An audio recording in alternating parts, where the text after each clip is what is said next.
Hello, everyone. Thanks so much for joining us today. My name is Wendy Beckman, and I'm a registered dietitian with the New York State Office for the Aging in SNAP-Ed, New York. And I have with me today Jaleesa Cabrera, who is one of our nutrition educators in the New York City area. And she and I are going to be talking about diabetes because November is National Diabetes Awareness Month. And we're going to talk a little bit about that. Both Jaleesa and I have family members who have diabetes. Of course, I'm a registered dietitian also. And Jaleesa has some nutrition training as well. So Jaleesa, your camera is not on. Okay. I can hear you though, so that's really good. Strange. Yeah.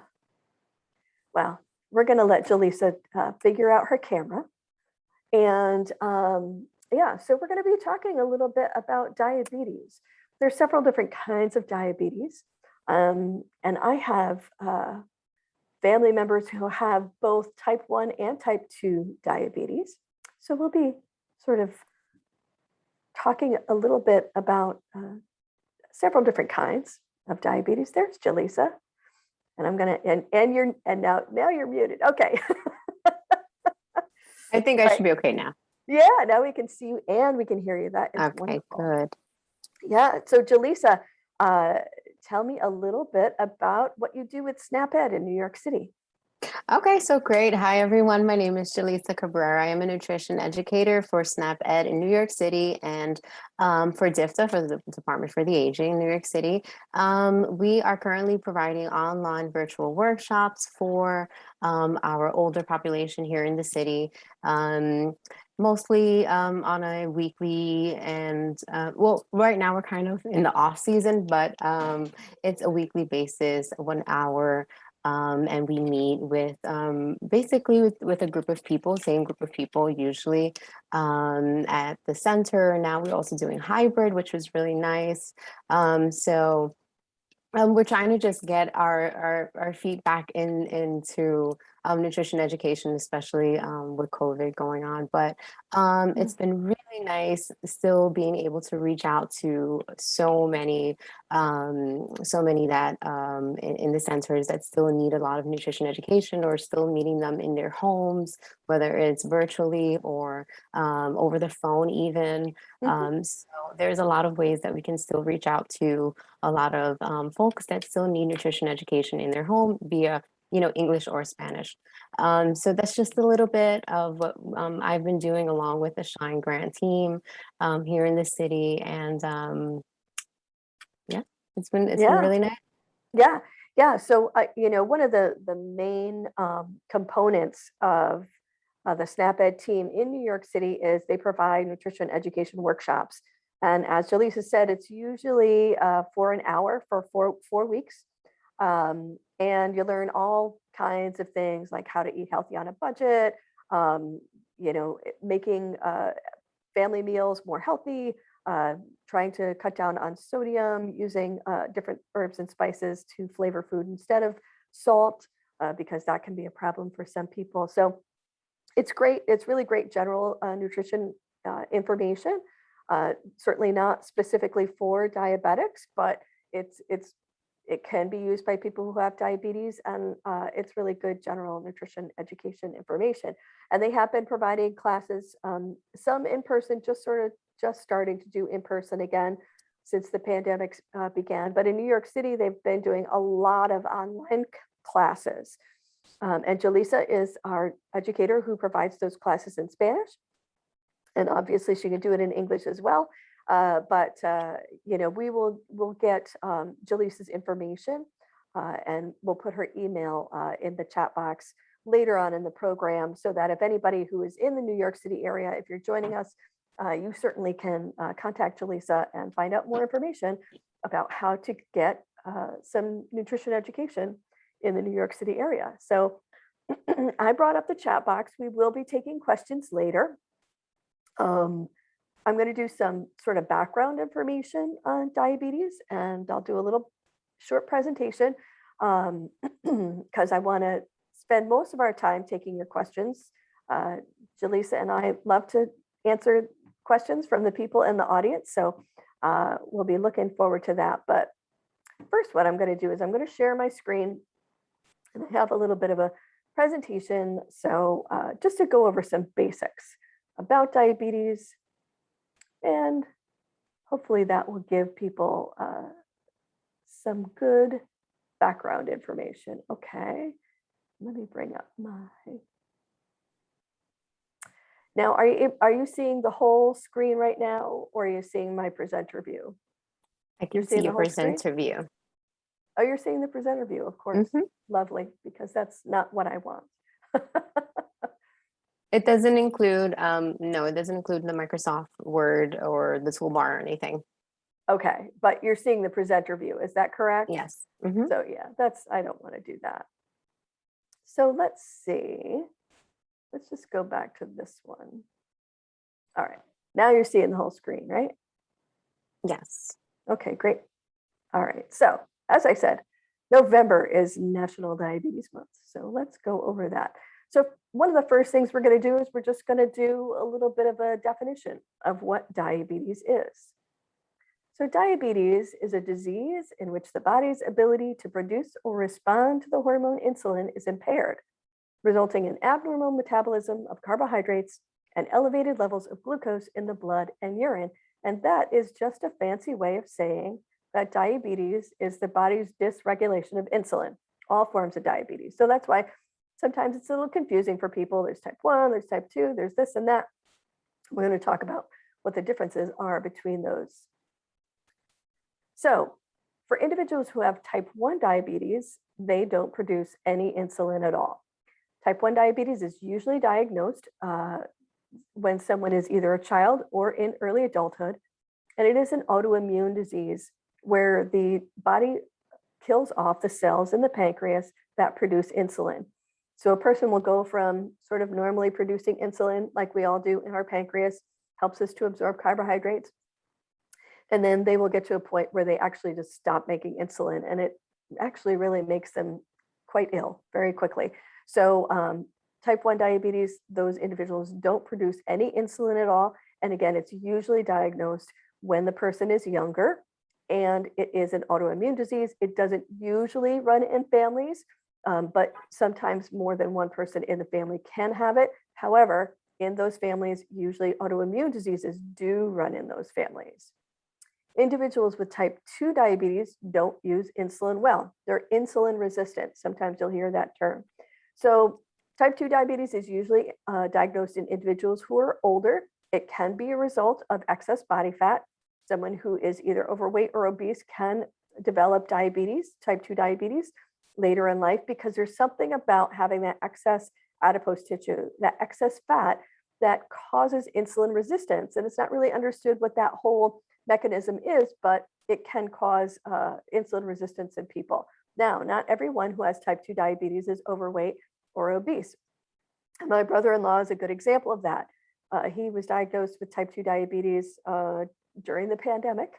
I'll talk a little bit about him later, but he is not overweight or obese, and nor has he ever been. However, his grandfather had type 2 diabetes, and he has it now as well at the age of 54, 55. And then there's gestational diabetes. That is usually diagnosed during a pregnancy. The woman will have insulin resistance during the pregnancy. It will resolve once the pregnancy is over. However, any woman who has had gestational diabetes during a pregnancy is more likely to develop type 2 diabetes later on in life. So it's a good information to know that, so that those individuals can be screened and take steps to maybe prevent developing type 2 diabetes later on. But we are going to be mostly focusing on type 2 diabetes because most people who have diabetes have type 2. But we're going to talk a little bit more about the difference between type 1 and type 2 right now, because some people don't understand it. So let's talk a little bit about how many people have diabetes in the United States. And we're going to talk a little bit about pre-diabetes as well. So pre-diabetes, 88 million Americans in the US have more than 1 in 3 have prediabetes. And more than 8 in 10 of those adults who have prediabetes don't even know they have it.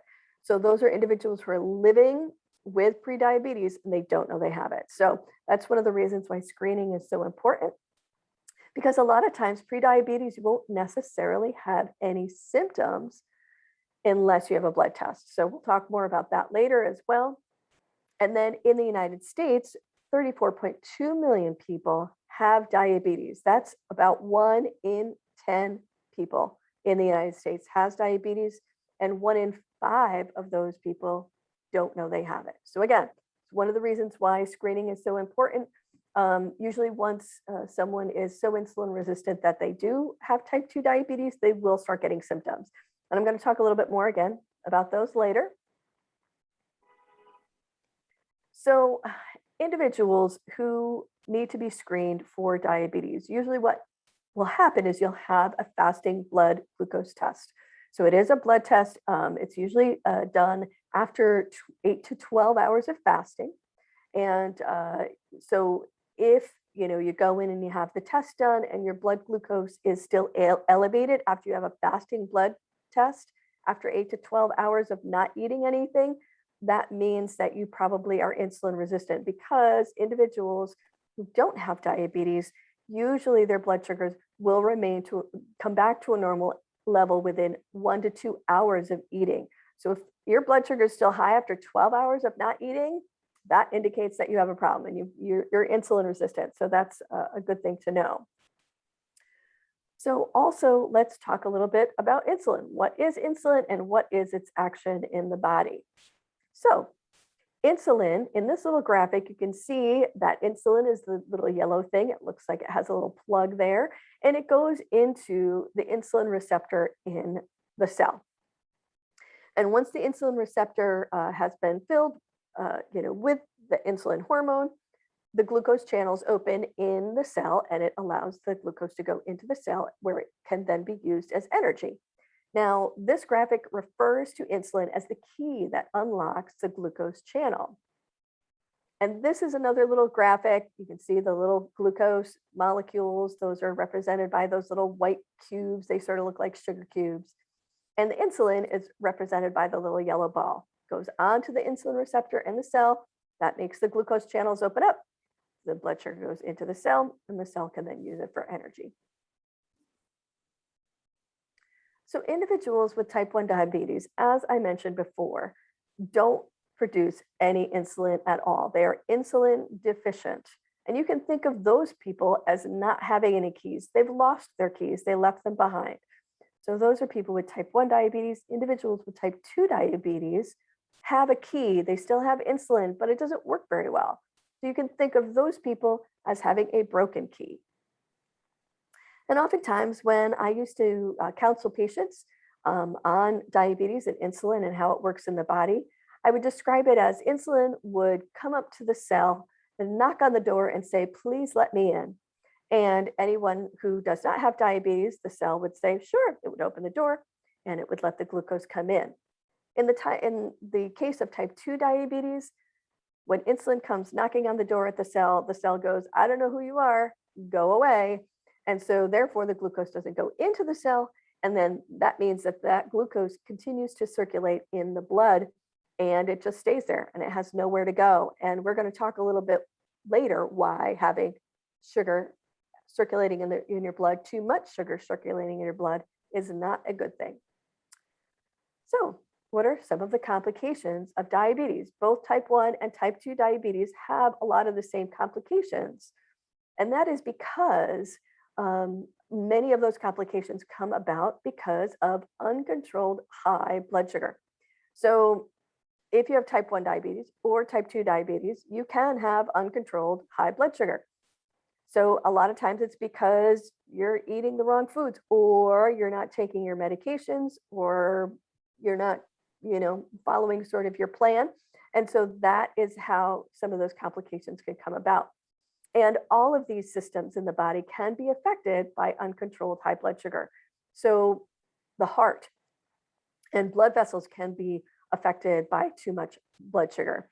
They can become damaged. And so therefore individuals who have diabetes are at an increased risk for heart attack and stroke. The eyes and the nerve cells in the eyes can be affected by uncontrolled high blood sugar, and it can cause blindness.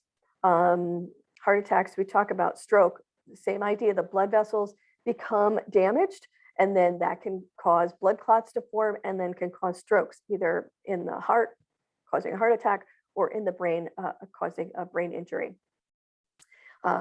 Uncontrolled high blood sugar for long periods of time can cause kidney failure. And that's because in the kidneys, there are very, very tiny, small blood vessels that where the blood is filtered, right? The waste products from the blood move out of the blood in those tiny little blood vessels into the kidneys, and then they are moved out of the body in the form of urine.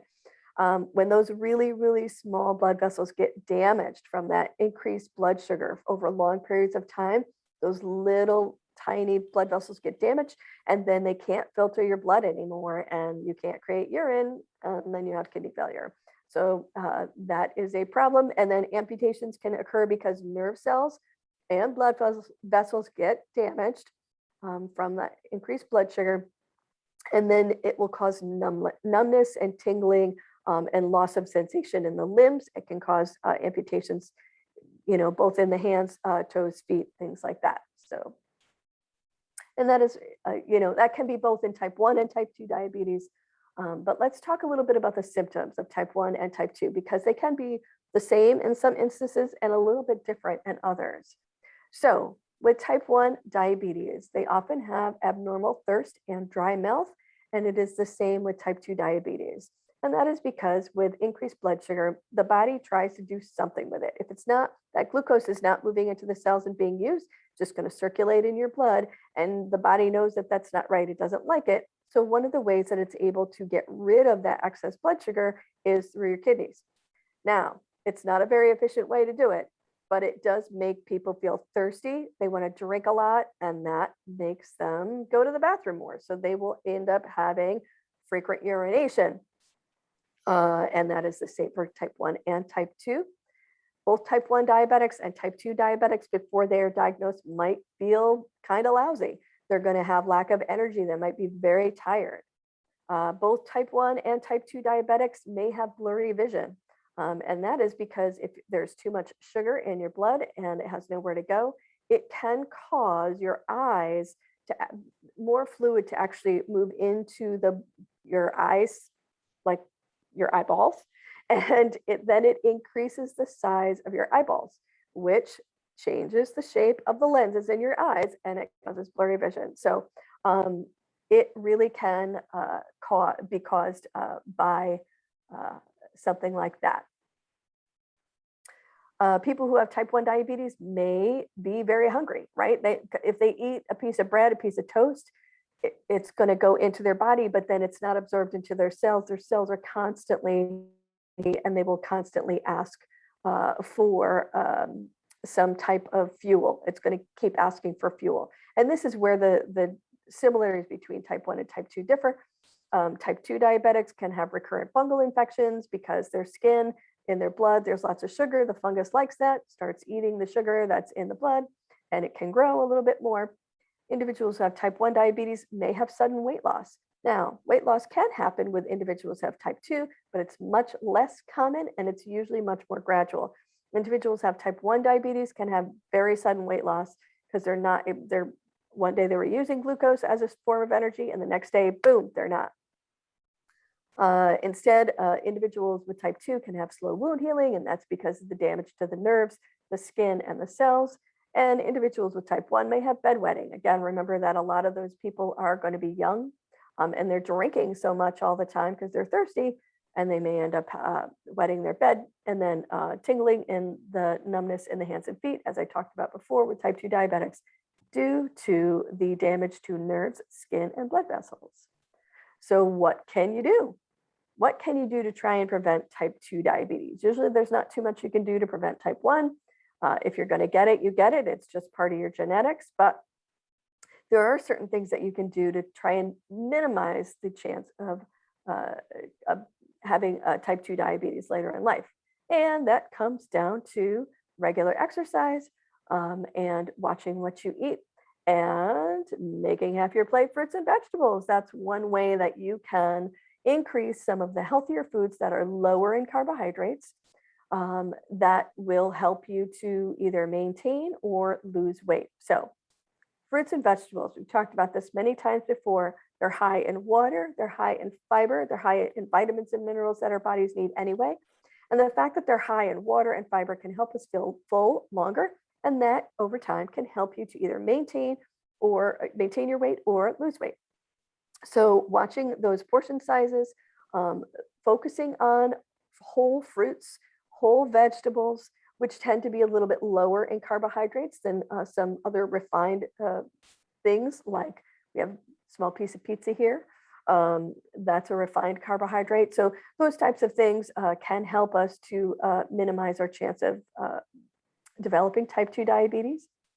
And the recommendation for physical activity, something that we've talked about before, is 5 times a week, 30 minutes a day. Now, that can seem pretty intimidating, right? People might say, I don't walk at all right now, and I don't exercise at all. So starting out small and doing a small amount just to start out with is perfectly okay. It's okay to say, all right, I'm going to try and make a goal to walk 1 day a week. I'm going to say every Sunday after dinner, I'm going to go out and walk, and I'm going to start with 10 or 15 minutes and take a walk, and then see if over time you're able to increase that. But studies have shown over and over again that consistent exercise over time can help us live a longer, healthier life, and it can cut down on the risk of type 2 diabetes. Watching what you eat. This looks a lot like my plate, doesn't it? This graphic is actually from the CDC. So focusing on whole grain foods, making half your grains whole grains, focusing on whole wheat bread, whole grain pastas instead of the white versions.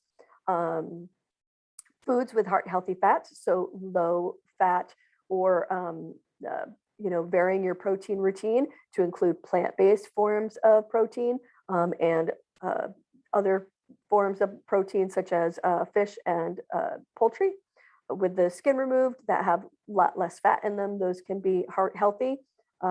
Lots of vegetables, lots of fruits. So again, I think that we've seen this graphic before. I've shown it once or twice, I think.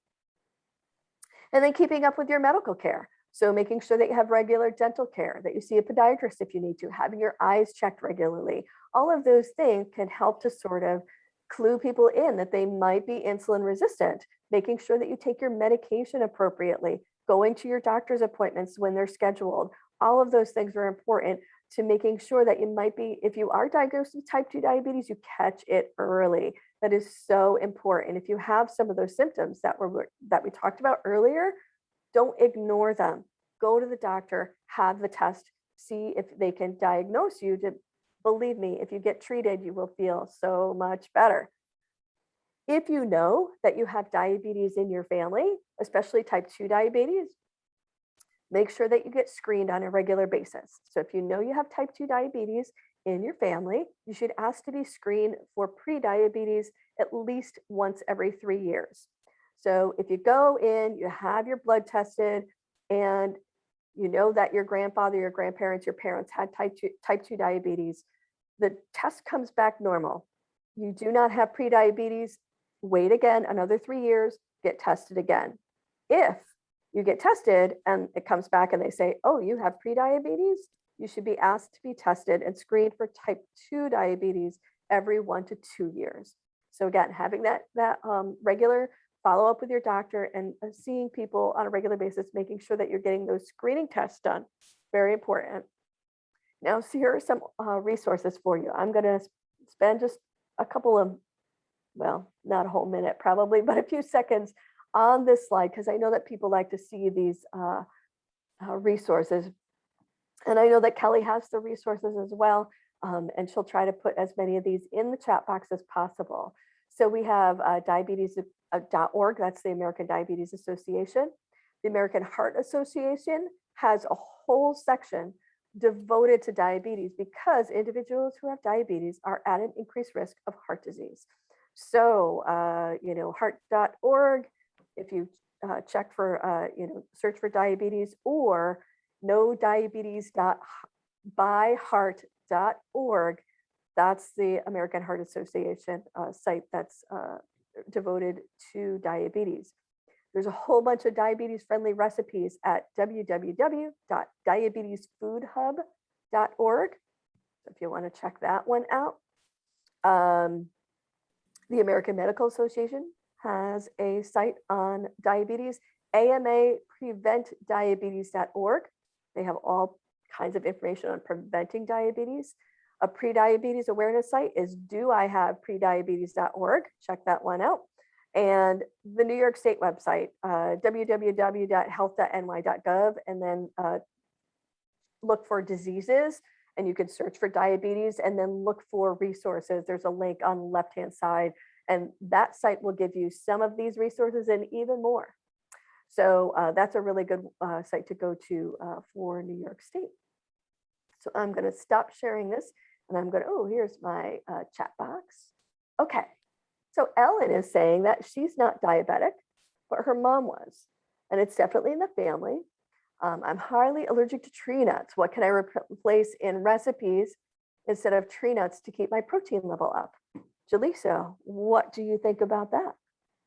If she's not lactose intolerant, getting some yogurt in your diet is a really good way to have protein in your diet, and also probiotics, calcium. So yogurt is really a triple threat kind of food, and it really is amazing.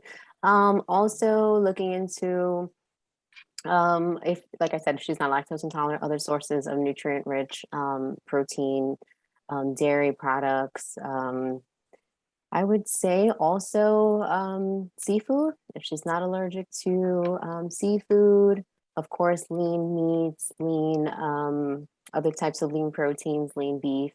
Like Wendy said, making sure you're removing the skin. That's really important. But I would definitely add some type of other proteins that have other benefits as well, besides just protein. So maybe something with calcium as well, or probiotic as well. Right, right. And when I think of what you can substitute for nuts, I think of beans. So beans are an excellent source of protein, right? And so, for example, someone might put tree nuts or peanuts or something like that on a salad. And obviously, if you're allergic to them, you don't want to do that. But you can put different kinds of beans on a salad and add some protein to your salad that way. Certainly fiber. And tons of fiber. Lots of fiber. Individuals who are either vegetarian or vegan are going to want to use, nuts and seeds and legumes more often because they don't eat meat. They may not eat dairy. Eggs are that's also something you can put on a salad to add protein to it instead of nuts. But she didn't mention that she was vegan or vegetarian, but I'm thinking that she, that's possible the way that she worded the question. Also seeds. So quinoa. Quinoa a lot of times people think of it as a grain, but it's not a grain. It's actually a seed. And it's an excellent source of protein. It cooks up pretty quickly, so it cooks up faster than like rice or something like that. So absolutely look into quinoa. It can be eaten hot or cold. And again, you can like sprinkle it on a salad instead of nuts. And then you can, that's a good substitution for that. Soybeans, edamame, also excellent source of protein. All right, and someone else has said that my husband's been diagnosed with prediabetes. How can we prevent him from getting full diabetes? Sometimes you can and sometimes you can't, but you can sometimes delay the onset of it, and it depends on the person. So without any other information, if the person is overweight or obese, you're going to want to lose some weight. And you can do that by increasing physical activity, decreasing portion sizes, focusing on fresh fruits and vegetables, and cutting down on added sugars. And all of those things can help with insulin resistance.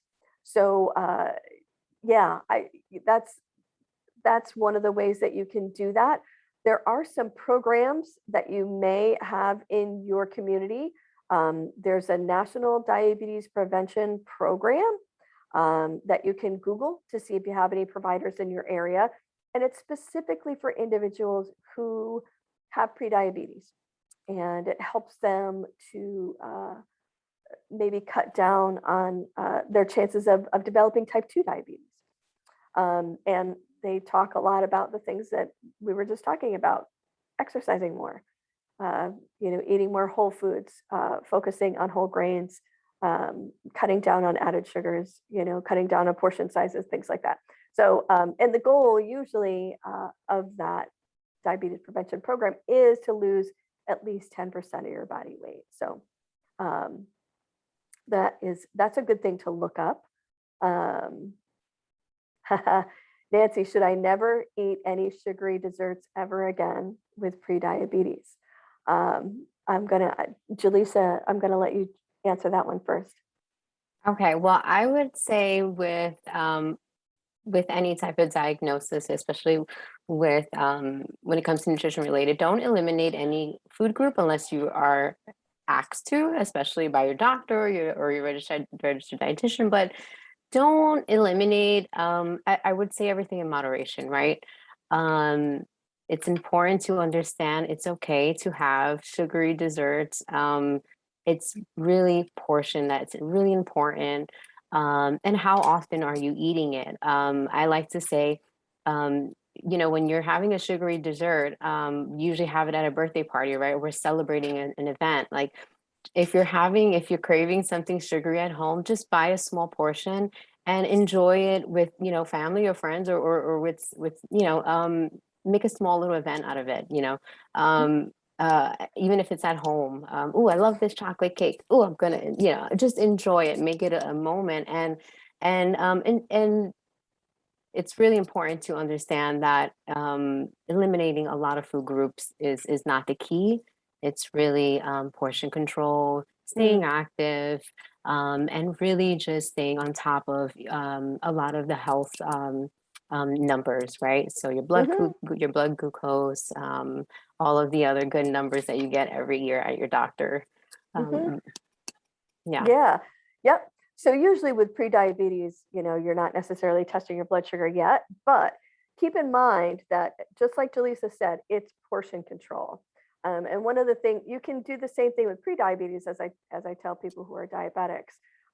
You may, and this time of year, this is what we're going over to people's. You may be going to someone's, your home with a small gathering. Hopefully, not a big gathering because we don't want to do that during a pandemic. But if you go to someone's house, you don't always have control over what they're going to serve you. But you can say, well, okay, know what foods have carbohydrates in them, usually starchy things. So anything that's starchy. So bread, pasta, potatoes. And someone asked another question: are there any veggies I should steer away from? You don't have to steer away from them, but you have to look at the portion sizes of peas and corn because those are the two starchiest vegetables. And then potatoes, even sweet potatoes, they're starchier. So you want to look at the portion sizes of those. Um, but you can say, okay, I'm not going to eat that piece of bread. I'm going to have this salad. I'm going to have, this soup that they're serving. I'm going to have some chicken that they're serving because I know all of those are relatively lower in carbohydrates. And I'm not going to eat that piece of bread or that roll because I know that I want to have that cupcake at the end. Right. And so you can limit the amount of carbohydrates that are in your meal by swapping things out, by saying, I'm not going to eat that piece of bread. Like, I'm not going to eat, right? You do have to give up some things, but you don't have to give them all up all of the time. It's more about balancing how much carbohydrates you have in your meal and aiming for a consistent amount. So, again, we usually tell, diabetics to aim for between 40 and 60 grams of carbohydrates per meal. Again, as a pre-diabetic, you don't necessarily have to be that strict about it, but just keep in mind, you don't want to eat a whole cake, right? Because that's going to make your blood sugar go way up. Another thing that you can do is after dinner, go for a walk. Or if you were at a birthday party and you had a piece of cake, once you get home, go for a walk because exercise helps our body to be more sensitive to insulin, and it helps our body use insulin better. So having that walk when you know you had that piece of cake can help your body to handle it a little bit better. So Betty had asked, are frozen vegetables okay for a diabetic? Absolutely. One of the things that was in my presentation that I failed to mention earlier because I didn't have my notes in front of me was all forms count, right? So frozen, fresh, canned, dried, it does not matter. Now, if you're going to go for canned vegetables, you want to look for the low sodium or no sodium options because they can be a little bit higher in sodium. You also can, drain off the water, rinse them. That will help get rid of some of the sodium in if you're not able to get a low sodium or no sodium option. But I would never tell you, I'm not going to tell you to steer away from vegetables. You're just going to want to limit the portions of either corn or peas. Other vegetables like lettuce, green beans, carrots. Help me out here, Jaleesa. Give me some other good examples. Zucchini, Yes. cucumber, they're all amazing. They're all great. Right? Tomatoes, anything you're going to Yeah. throw in a salad, all of those things are low in carbohydrates. You can, I have another friend who lives near me. Yeah, when he was diagnosed with type 2 diabetes, I said, vegetables are free. Just remember that, right? You don't have to count them. You don't have to worry about how many you eat. You can eat as many of them as you want to. And this person actually, his family growing up, they owned a farm. And so he's not a picky eater. He loves all kinds of food. He was like, that's great. Vegetables are free. I can eat as many as I want. This is wonderful.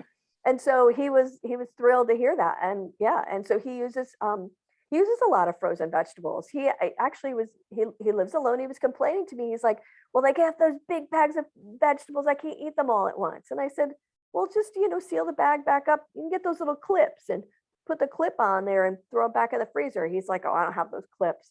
I said, do you have the little twisty ties from your bread? Like, save those and use that to close up your vegetables. They're free. Close up your vegetables, throw them back in the freezer. He was thrilled. He was like, oh my God, I could do that, right? So like little things like that. And now he can get frozen vegetables and he'll just put a portion and then he'll, heat it up for dinner and he'll eat that. And he knows that he can have as many of those as he wants to. So Evelyn says, I get strong cravings for carbs and chocolate. What could I munch on that would be less unhealthy? I have type 2. Yeah, it's hard to get over that, to change that habit. And I think some of it really is a habit. So do you have any suggestions, Jaleesa, with regard to that? Ooh, my mom growing up, loved what she literally called something sweet after dinner, every single night after dinner. Unfortunately, she became pre-diabetic.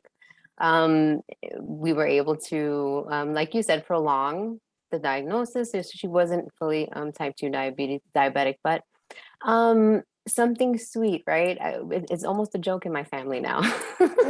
But I would say go for fresh, refreshing fruit. So try freezing about 10 grapes.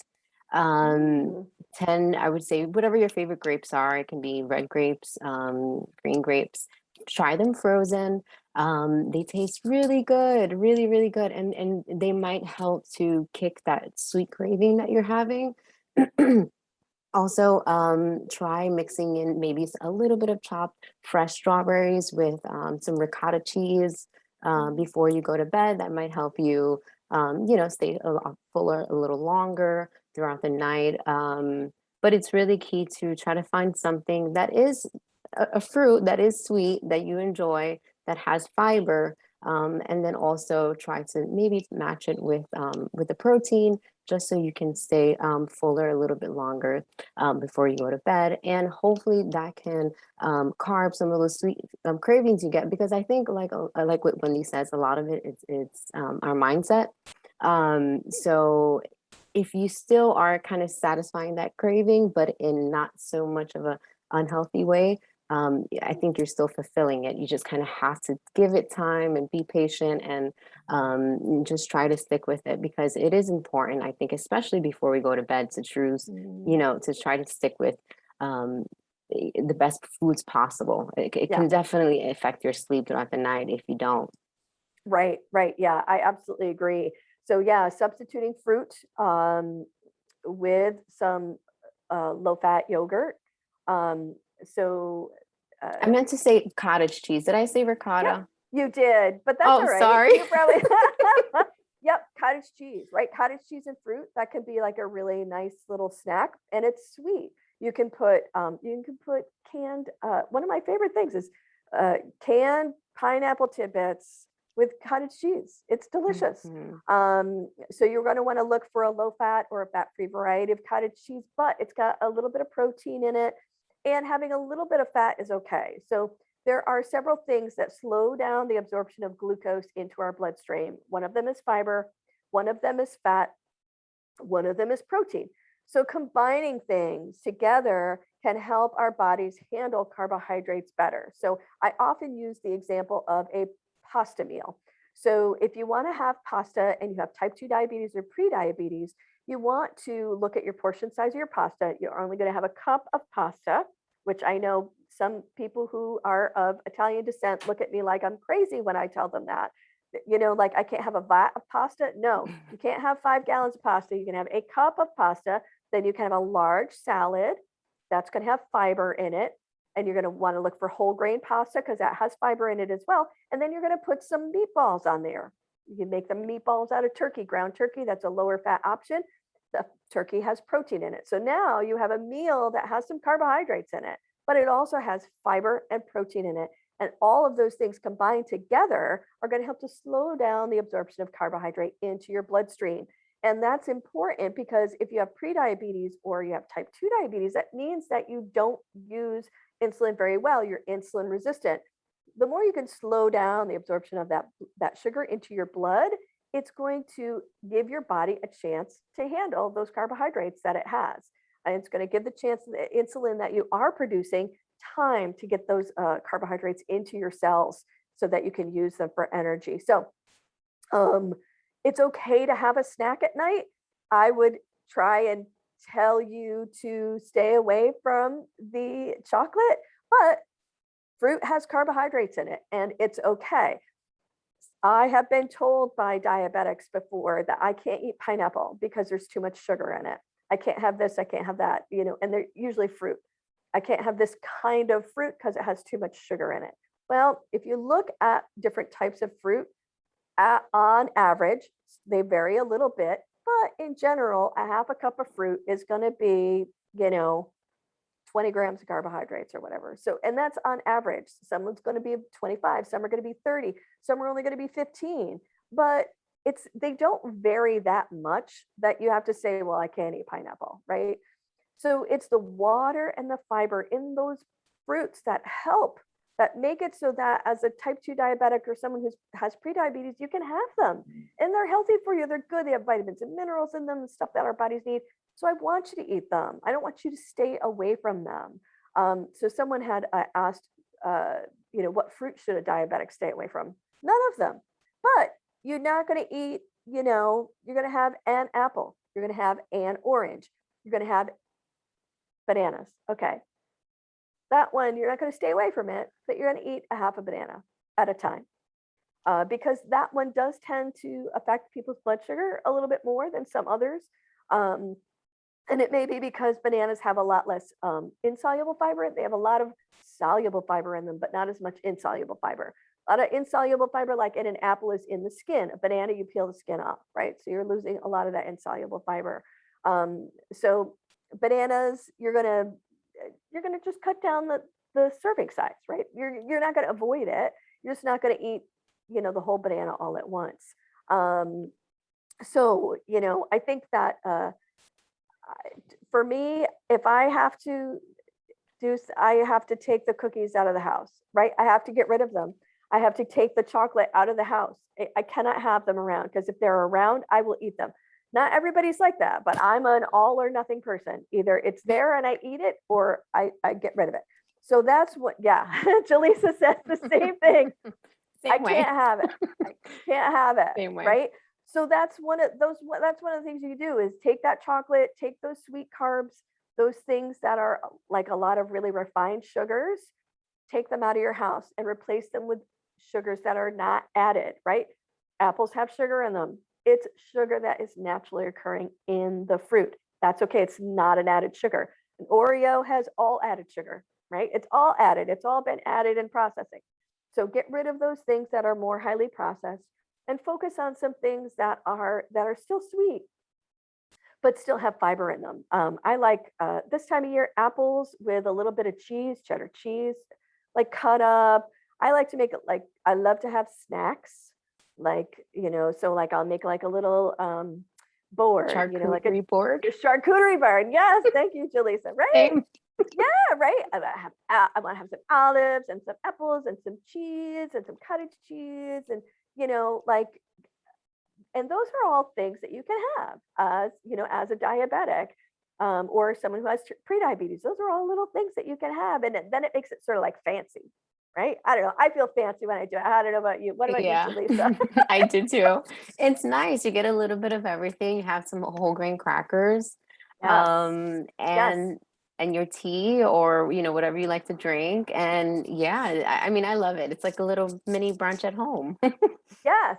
Yes. So that's that you can sort of try and make that your routine after dinner. If you want to have a snack before bed, make that your routine, like your fancy little board instead of your chocolate, right? Or your cookies or something like that. And so make Yeah. a little you know, a routine out of it, or what do they call that? It's whatever. Anyway, Okay. someone asked, We does get it. hydration? Yeah, right. So someone asked, does hydration have a role in diabetes? And it does if you are not diagnosed, in that you can become dehydrated very quickly, and that's because your body's flushing the sugar out through your kidneys. And so once you're diagnosed and you're on some medication and you're taking the medication regularly or your blood sugar's under control, you won't become dehydrated.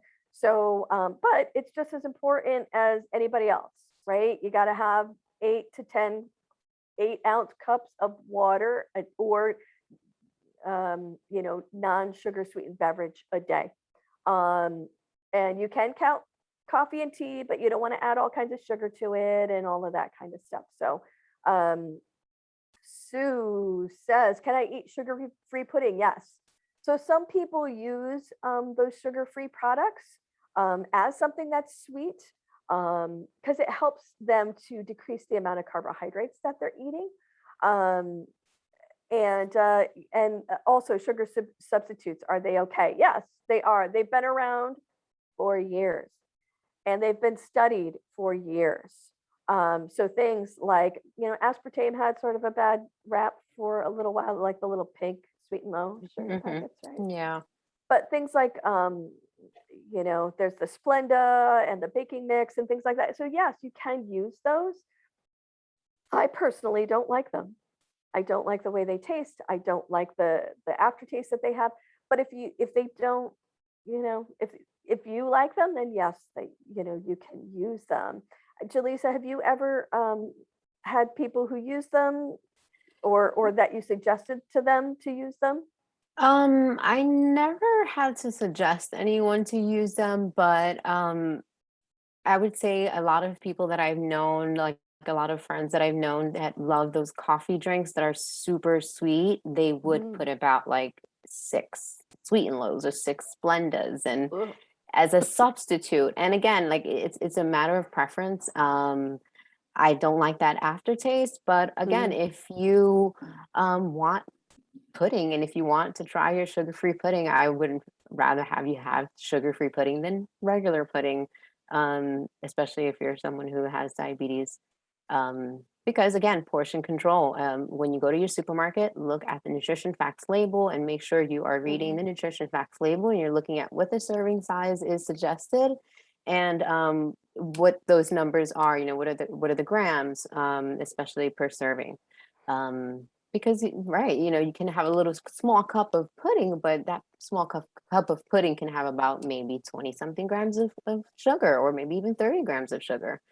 So it's really important to also remember just to look at your nutrition facts label as well. Right. Yep. Yeah. Yeah. So, I mentioned a little bit about carbohydrates, and I don't think we have enough time to get into carbohydrate counting today, but you want to limit the number of carbs that you're eating in a snack, in a meal, and some of the sugar-free options can help you to do that. Someone asked, what about milk? Milk does have naturally occurring sugar in it, right? There's lactose in milk. So lactose is a milk sugar. And but an 8-ounce cup of milk has about 13 grams of carbohydrates in it. So, and it doesn't matter whether it's skim milk, 2%, 1% fat free, or whole milk. It doesn't matter. The carbohydrates don't change. What changes with skim milk, 2%, 1%, is the fat content. So with milk, you want to focus on low fat or fat free milk, because individuals who have type 2 diabetes are more prone to having heart disease, and diet high in saturated fat can contribute to heart disease. So you want to try and cut down on fat in any way that you can. So that's what I would say about milk. Oh, I have a question. My mom has IBS and diabetes. What can she substitute for dairy? Is unsweetened almond milk okay? Yes, it is. And soy milk is okay. One of the things to keep in mind, that if you're not able to eat dairy, whether it's a dairy allergy or IBS or whatever, some of those milk substitutes like rice milk, almond milk, oat milk do not have the protein in them that cow's milk does. So you're just going to want to make sure that you either are finding a milk substitute that is fortified, or you're getting the protein somewhere else. So I have a friend who avoids dairy. And so what she does is she uses almond milk or oat milk or something on her cereal, and she goes for a high protein cereal. And that's how she substitutes the protein in her breakfast cereal, because she's not using the dairy milk. Do you have any suggestions, Delisa? I would also suggest, let me think, like you had mentioned before, I mean, if we're on the topic of protein, the quinoa can be, but I would also say can be expensive. Just a little tidbit, try to find it at your I'm sorry, like the whole stores like Costco and BJ's. But I would say looking for higher quality substitutes, making sure that you're still getting protein with whatever the substitutes are, like maybe quinoa or seeds. Trying to find in ways that you can have snacks with fiber in them is really important as well. So trying to create maybe your own little trail mix at home with seeds, maybe some different types of nuts, almonds, something that can be also maybe softer on the palate. Maybe it can be walnuts are easier to chew. Also, I would say just looking for foods that are higher quality especially when you're substituting for other food groups. Yep.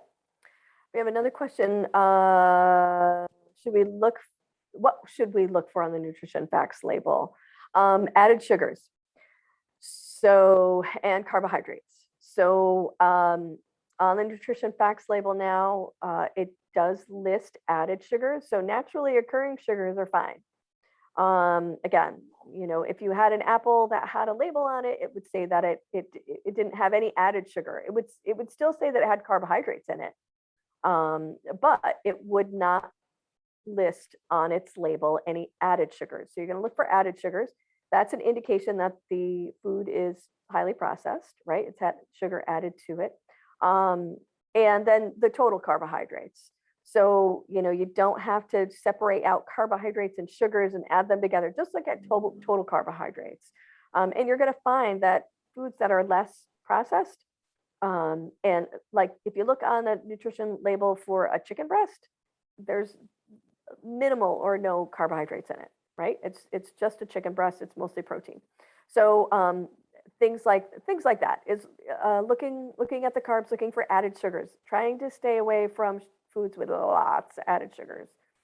You can also look at salt, look at the added fat, total fat. You want to have a lower fat foods because of the risk of heart disease and things like that. So And I think that that went really quick. We have reached the end of our hour.